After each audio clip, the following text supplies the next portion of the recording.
Assalamualaikum warahmatullahi wabarakatuh. Saya Azmin bin Abdul Hamid, nombor metrik 244029.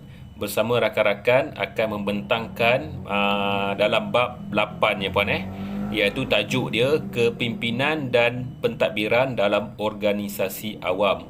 Okey, saya akan mulakan dengan bahagian pengenalan dahulu ya puan. Okey, kepimpinan dan pentadbiran dalam organisasi awam memainkan peranan yang amat penting di dalam sesebuah organisasi awam.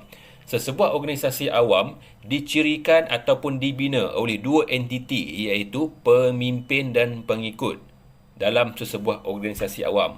Okey, di dalam negara kita Malaysia terdapat dua sektor, iaitu sektor awam dan sektor swasta. Sektor awam, sebagaimana yang kita tahu bahawa ianya lebih mementingkan kepada aspek permintaan ataupun tuntutan yang dibuat oleh rakyat kepada kerajaan. Malahan, sektor swasta pula ianya lebih mementingkan kepada keuntungan syarikatnya tersendiri. Apa yang saya dapat simpulkan dekat sini bahawa kedua-dua sektor ini memainkan peranan yang amat penting dan terdapat dua entiti yang saya sebutkan tadi, iaitu entiti pemimpin dan pengikut. Saya teruskan dengan definisi puan. Okey, sektor awam dapat didefinisikan sebagai sebuah agensi yang bertanggungjawab dalam memberi perkhidmatan kepada orang ramai berdasarkan kepada tuntutan dan kehendak negara. Sektor awam juga boleh dilihat sebagai satu kegiatan ekonomi yang menyediakan perkhidmatan kerajaan yang lebih bersifat keperluan asas seperti bekalan air, elektrik, sekolah dan sebagainya. Okey, saya dapat simpulkan dekat sini, saya akan bagi contoh dekat sini. Seperti negara kita Malaysia, pihak kerajaan telah menyediakan sekolah bantuan penuh kerajaan, telah menyediakan daripada aspek keselamatan, iaitu perkhidmatan polis, perkhidmatan bomba, perkhidmatan keselamatan kesihatan, hospitality dan sebagainya.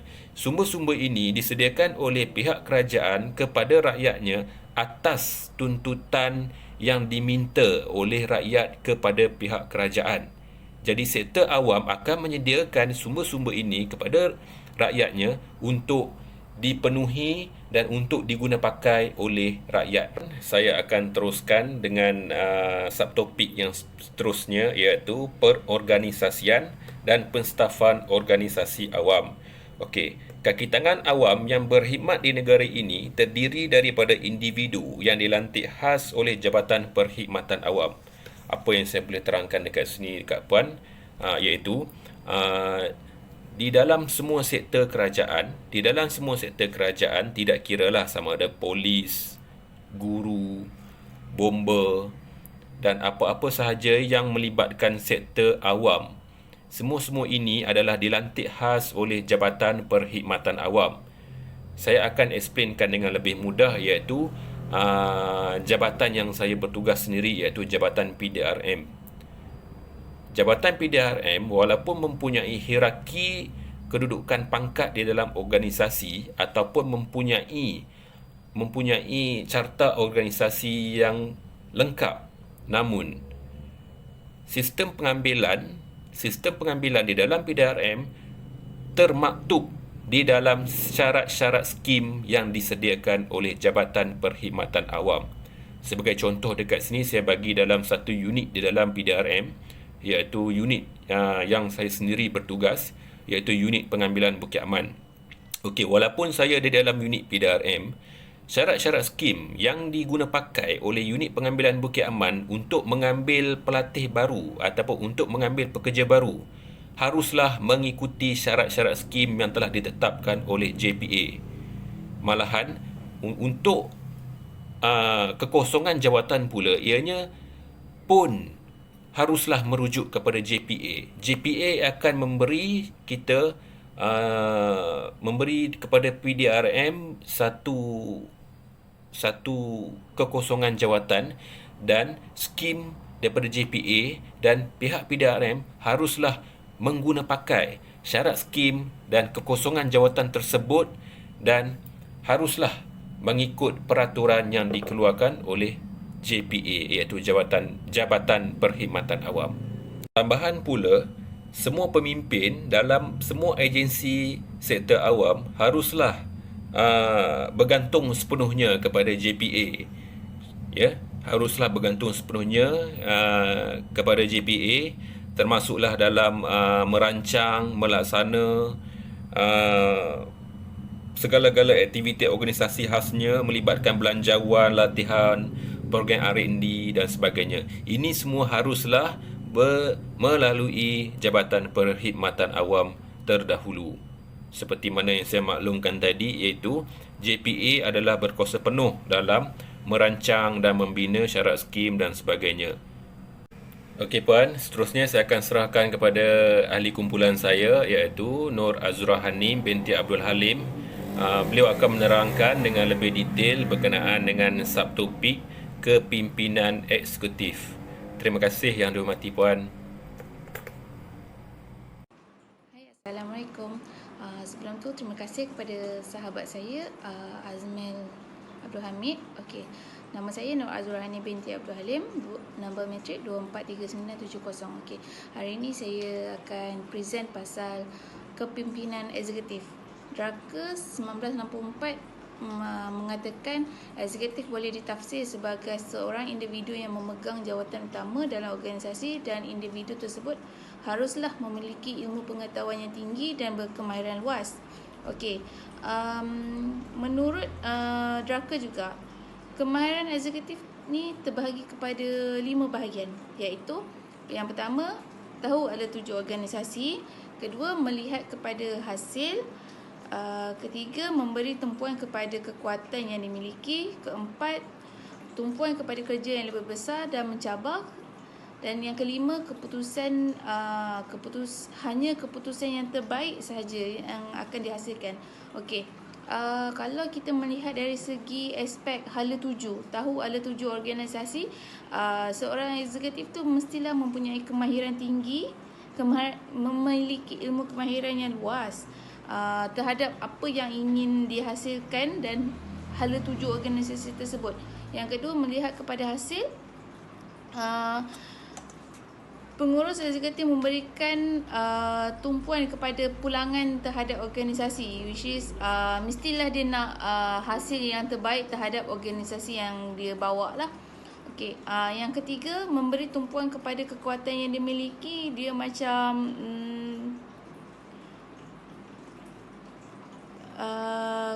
macam mana cakap, memberi tumpuan kepada kekuatan yang dimiliki. Contohnya sektor oil and gas. Seperti yang kita tahu, oil and gas ni dia more kepada cari gali minyak. Kerja dia adalah mencari minyak di laut. So dia menghasilkan minyak dan memberi kepada rakyat lah, dan disalurkan untuk kegunaan rakyat. So kat situ dia punya kekuatan terhadap organisasi tersebut. So yang keempat, hanya keputusan yang terbaik diambil. Tumpuan kepada kerja yang lebih besar dan mencabar sahaja. Contohnya macam dia tak terlalu fokus kepada benda yang kecil-kecil. Dia macam, okey, seperti yang kita tahu, cari gali minyak ni ada satu kerja yang sangat besar dan susah. So dia fokus kepada hasil, bagaimana untuk mendapatkan hasil. Okey, yang last kali, yang kelima, hasil keputusan terbaik dihasilkan. So maksudnya macam okey, kita dah gali minyak tu. So mestilah dia macam dia nak yang hasil minyak yang terbaik, hasil minyak yang terbaik saja yang akan dibawa untuk diproses pada kemudian. So maksudnya sesuatu organisasi tu mestilah dia nak objektif dia adalah pencapaian yang terbaik saja yang dia akan bawa untuk diteruskan proses yang seterusnya yang akan dilakukan. So terima kasih puan. Saya teruskan kepada sahabat saya, Syafia Irwani. Terima kasih puan. Terima kasih Zura. Assalamualaikum puan. Nama saya Nur Syafia Irwani binti Muhammad Supian, nombor matrik 243979. Okey Puan, hari ini saya akan buat pembetanan berkenai bab 8 iaitu kepimpinan eksekutif cabaran terhadap organisasi awam. Seperti yang kita tahu, kepimpinan eksekutif amat penting dalam menentukan hala tuju dalam setiap organisasi. Pemimpin harus bertanggungjawab dalam memastikan sesebuah organisasi mencapai satu kejayaan dalam organisasi tersebut. Cabaran pertama yang dilalui oleh para eksekutif di sektor awam ialah menjadikan organisasi terlibat mengamalkan sistem urus tadbir yang baik, dengan kata lain corporate governance.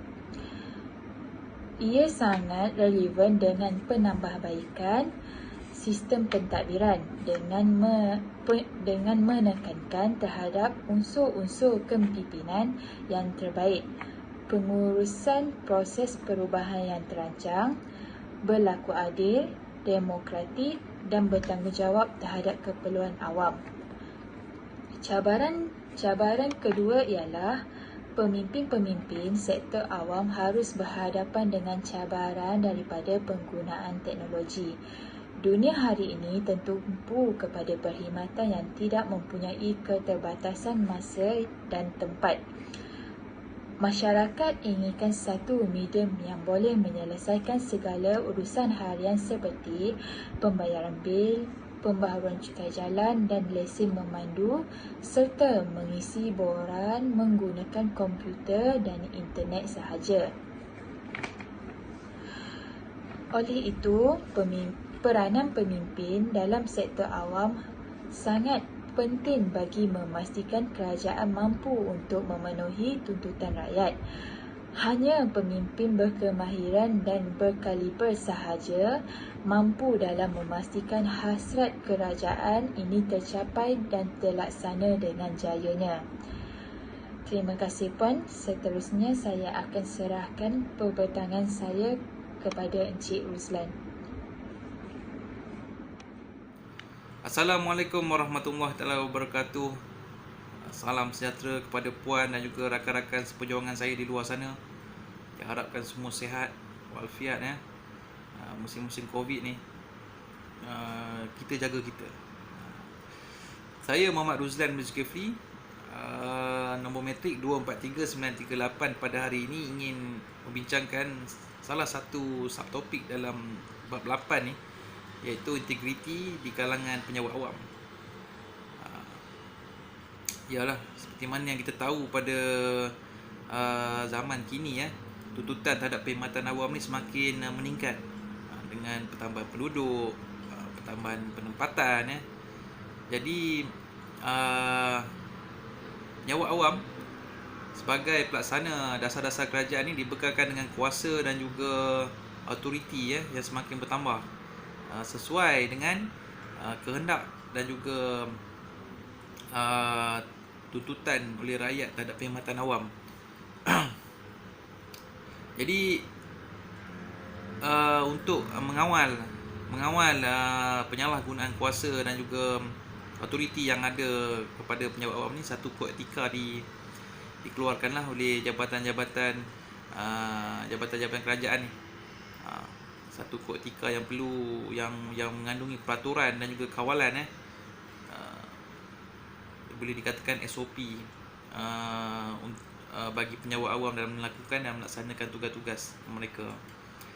Menurut Ahmad Saji 1992 accountability ataupun integriti nak ditingkatkan, perlulah pernyataan terhadap tugas penyawat awam tu dinyatakan dengan jelas. Ini khasnya kepada pemimpin kita di luar sana, di dalam penyawat awam jabatan awam pemimpin ni tahu role model yang patut peranan mereka sendiri dalam jawatan tersebut ya. Bukan setakat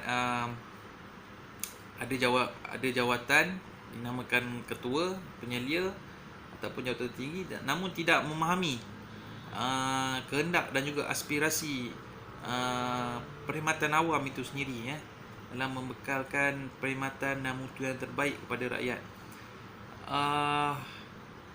Perkhidmatan awam ni memang tidak lari daripada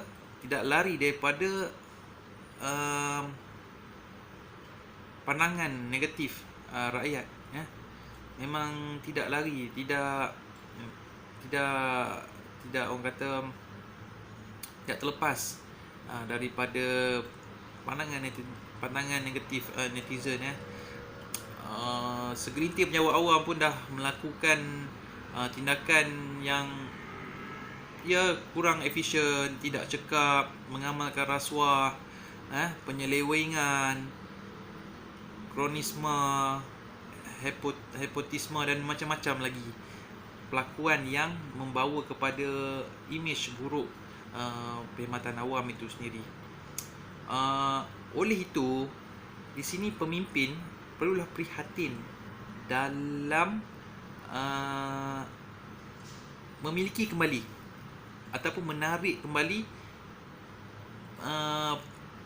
kita punya pemilikan integriti, sifat accountability itu, supaya dapat mengembalikan keyakinan tinggi rakyat kepada mutu penyampaian perkhidmatan awam. Sebagai contoh di Malaysia, untuk meningkatkan integriti di kalangan penjawat awam ni, pelbagai usaha dan program-program telah dilakukan, seperti penubuhan SPRM, Suruhanjaya Pencegahan Rasuah Malaysia, yang dulunya BPR, telah dinaik taraf disebabkan kesungguhan kerajaan untuk menjadikan perkhidmatan awam ni telus jauh daripada penyelewengan rasuah. Kita dapat lihat penubuhan Institut Integriti Malaysia, IIM. Kemudian kita ada Pelan Integriti Nasional, PIN. Ini semua satu usaha dalam meningkatkan usaha-usaha pemimpin kita lah, dalam usaha dalam meningkatkan integriti, etika dalam perkhidmatan awam ni.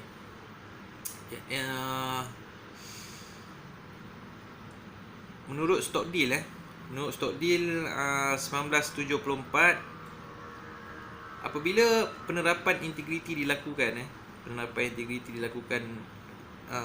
ke atas penjawat awam ni, sudah tentulah akan menghindarkan masalah-masalah yang lain seperti penyelewengan, jenayah rasuah, jenayah kola putih, nepotism dan sebagainya. Dan integriti ni diyakini memainkan peranan yang sangat-sangat besar dalam meningkatkan kepercayaan rakyat, yang menjadi meningkatkan kepercayaan rakyat terhadap ketulusan tinggi dalam perkhidmatan awam. So penjawat awam ni, daripada bawahan, atasan ke bawahan, rantaiannya digesa untuk meningkatkan diri, untuk berusaha mengamalkan sifat-sifat mulia.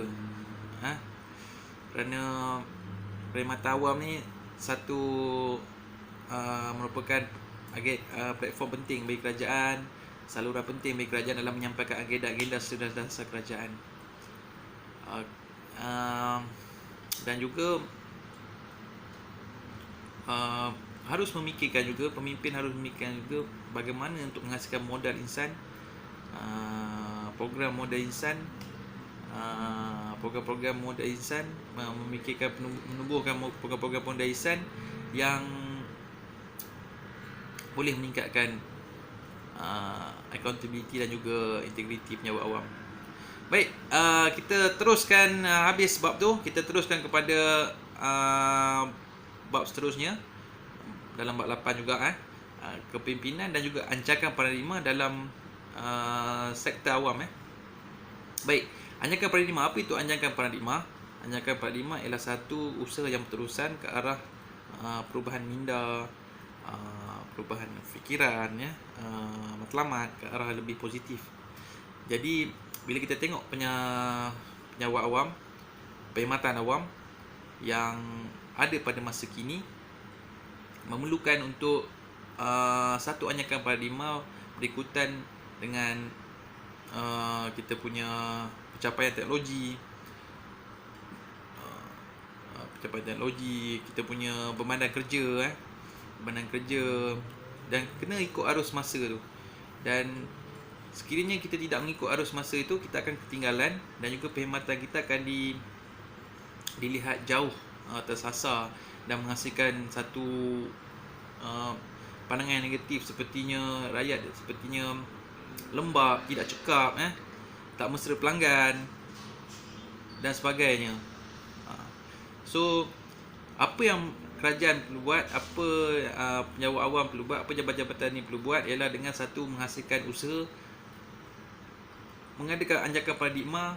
Contohnya, saya beri contoh, apabila kita teknologi ICT contohnya. Teknologi ICT ICT ni zaman sekarang amat diperlukan sangat particular, sangat penting. Jadi perlulah orang-orang lama dalam jabatan ni ataupun pemimpin yang dahulunya perlu belajar, perlu mengambil tahu, perlu menyokong subordinat untuk menggunakan teknologi ni, untuk mengaplikasikan teknologi macam ni dalam urusan jabatan kerajaan supaya tidak ketinggalan dengan arus kemodenan yang kita kecapi kini. Dan juga rakyat bersama-sama kita blend ataupun satu serasi dengan rakyat dalam cara penyampaian kita menerusi teknologi maklumat. Contoh yang saya bagi untuk teknologi maklumat ni yang diusahakan oleh HDN ialah e-filing.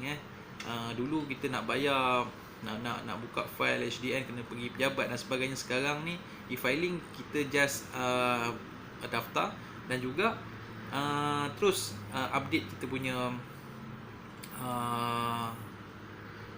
data setiap tahun Dan sekarang pun dah banyak, selain pada e-filing kita ada e-tanah, cara kita untuk menjelaskan cukai tanah,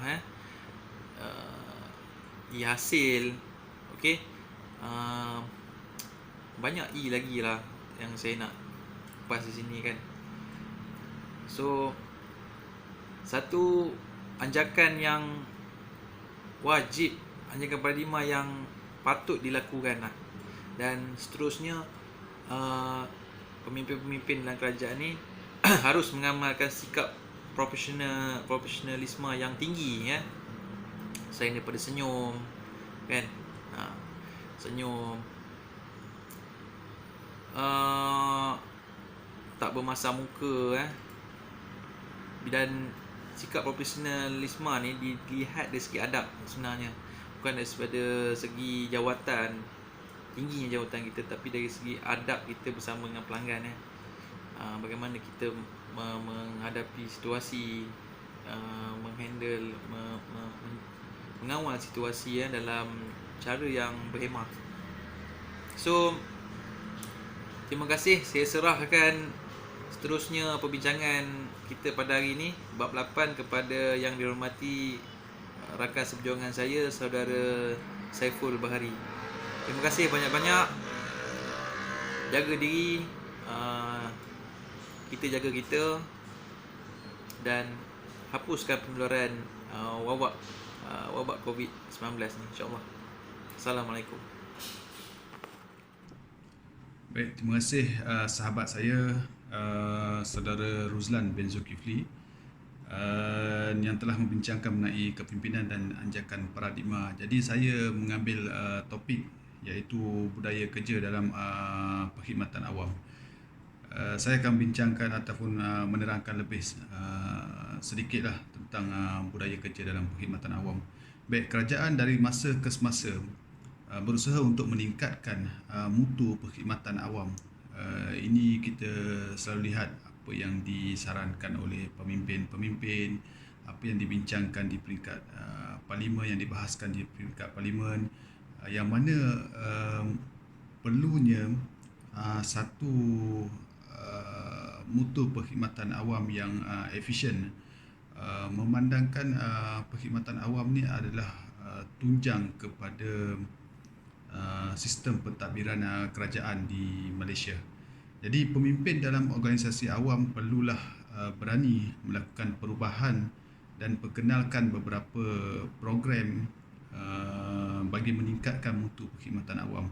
Program-program yang sebelum ini kita biasa dengar adalah program 5S bagi membudayakan sektor ataupun organisasi awam tersebut. Program 5S, program Hari Kualiti, program Hari Bertemu Pelanggan, Sijil Piawaian, MSO, dan ada juga My Portfolio kalau kita biasa dengar, dan juga sebagainya. Jadi program ini dirancang adalah untuk membentuk budaya kerja yang lebih tersusun dan sistematik dalam agensi ataupun organisasi sektor awam itu sendiri.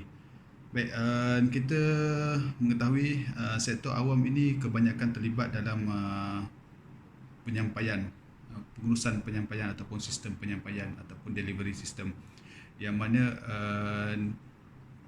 sektor ataupun agensi awam adalah entiti ataupun orang tengah, entiti lah kita panggil entiti, di antara kerajaan dan juga rakyat. Jadi perlunya sistem penyampaian yang berkualiti, perlunya tahap profesional penjawat-penjawat awam untuk berurusan dengan rakyat. Jadi budaya kerja yang cemerlang perlu diperkenalkan untuk memperkukuhkan lagi sistem ataupun dasar kerajaan dalam menekankan ataupun memberikan keutamaan kepada sistem penyampaian itu sendiri. Baik, kalau kita lihat dari sudut ekonomi, peranan pemimpin untuk menggerakkan organisasi ke arah menjana ataupun ke arah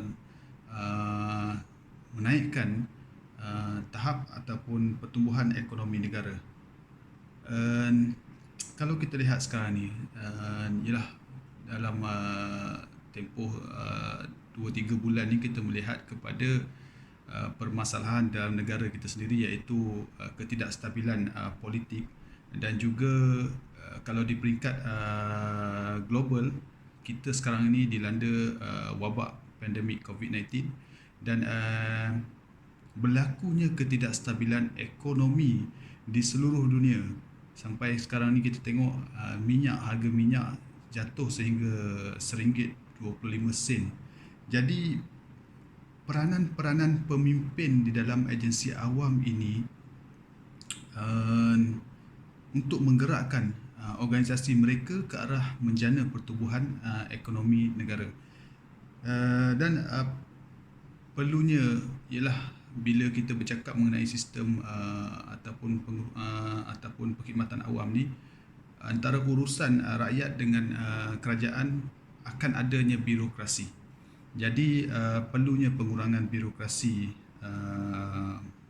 dalam kerja harian ataupun dalam perkhidmatan yang dijalankan tersebut, dan kita akan melihat implikasinya, iaitu sekiranya birokrasi ini dapat dikurangkan, implikasinya dari sudut saya cerita dari sudut ekonomi, kita dapat menarik pelabur sangat senang, pelabur daripada asing sangat senang untuk berurusan dengan kerajaan, dan apabila pelabur dapat masuk ke dalam negara kita, yang mana dia punya impact ataupun implikasinya terhadap rakyat kita.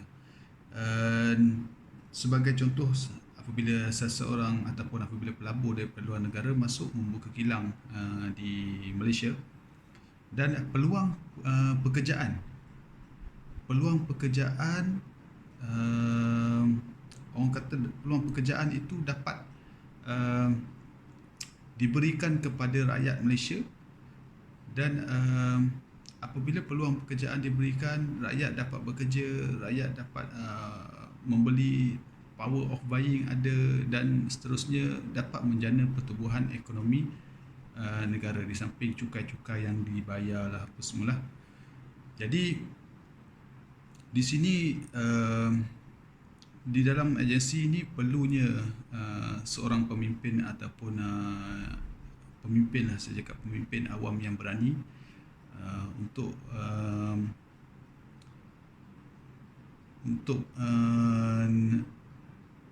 membawa ataupun mengubah mungkin daripada yang lama kepada yang baru dari sudut pembudayaan di organisasi tersebut. Memandangkan pemimpin awam ni perlunya berkeupayaan untuk berpandangan jauh supaya kerajaan ataupun supaya negara kita mendapat manfaat daripada pemikiran ataupun pekerjaan yang dilakukan oleh pemimpin-pemimpin dalam sektor awam. Baik, setelah kita mempelajari bab 8, secara kesimpulannya, sektor awam ini ataupun perkhidmatan awam ini memainkan peranan yang amat penting dalam menentukan hala tuju negara kita sendiri. Kepentingan rakyat dan masyarakat dalam negara Malaysia banyak diletakkan kepada agensi-agensi awam ini. Memandangkan agensi awam seperti kita sedia maklum adalah merupakan satu entiti tengah yang menghubungkan di antara rakyat dan juga kerajaan. Jadi pada zaman teknologi yang pesat sekarang ini, kita melihat satu revolusi yang baru di mana sistem penyampaian daripada kebanyakan yang manual dulu, rakyat perlu pergi ke pejabat-pejabat ataupun agensi-agensi kerajaan. Namun sekarang ini rakyat hanya menggunakan online untuk mendapatkan maklumat-maklumat daripada agensi-agensi awam tersebut. Dan rakyat sekarang ni pun juga sudah peka dengan maklumat-maklumat ataupun apa yang disampaikan oleh kerajaan dan akan sampai kepada mereka. Jadi justru itu pemimpin pada zaman sekarang di dalam sektor awam itu sendiri perlulah cekap dan mempunyai kredibiliti yang tinggi dalam mengurus tadbir organisasi mereka. Sistem tadbir urus yang baik dan sistem penyampaian yang telus dan berkualiti ataupun cekap akan mencerminkan sistem pentadbiran negara kita sendiri. Jadi saya sebagai rakyat Malaysia dan juga merupakan salah seorang anggota perkhidmatan awam juga berharap agar perkhidmatan awam kita akan lebih terus cemerlang, dan di mana pemimpin-pemimpin dalam perkhidmatan awam perlu mempunyai satu sikap ataupun tahap pengurusan yang cekap dan dapat membudayakan organisasi tersebut dengan membawa organisasi tersebut ke arah sistem ataupun mutu perkhidmatan yang berkualiti, selaras dengan perancangan kerajaan dalam RNK ke-9, di mana kerajaan telah membuat perancangan untuk merencanakan hala tuju negara dengan melahirkan satu revolusi yang positif melalui sistem tadbir awam. Jadi itu saja daripada kumpulan kami menerangkan dalam bab 8 ini. Jadi saya mengucapkan ribuan terima kasih kepada Puan Pensyarah kerana memberi kami peluang untuk membincangkan ataupun menerangkan mengenai bab 8 ini. Jadi itu saja daripada pihak kami. Sekian, Assalamualaikum warahmatullahi wabarakatuh. Sentiasa sihat, stay safe, dan juga stay home pun dah tak boleh sekarang ni. Tapi amalkan penjarakan sosial. Baik, terima kasih.